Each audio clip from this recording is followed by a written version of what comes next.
Hello, my name is fitness king. Channel को subscribe करो, like करो। आज बताऊंगा कि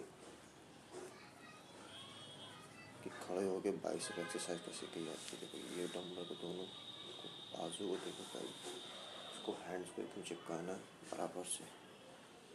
उसके बाद बाइसेप को सीधे लेके आए, हैंड पर सीना नीचे रखा, फिर उसको ऊपर लेके आए, हल्का से होल्ड पे रखा बराबर से, फिर धीरे धीरे धीरे स्लो स्लो नीचे लेके आए।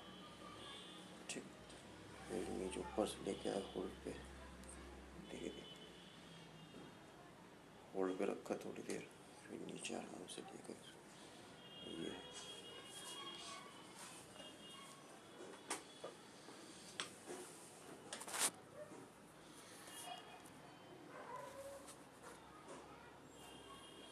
तो फिटनेस के चैनल को जिन भाइयों को सब्सक्राइब नहीं करो, सब्सक्राइब करो, लाइक करो, कमेंट्स करो।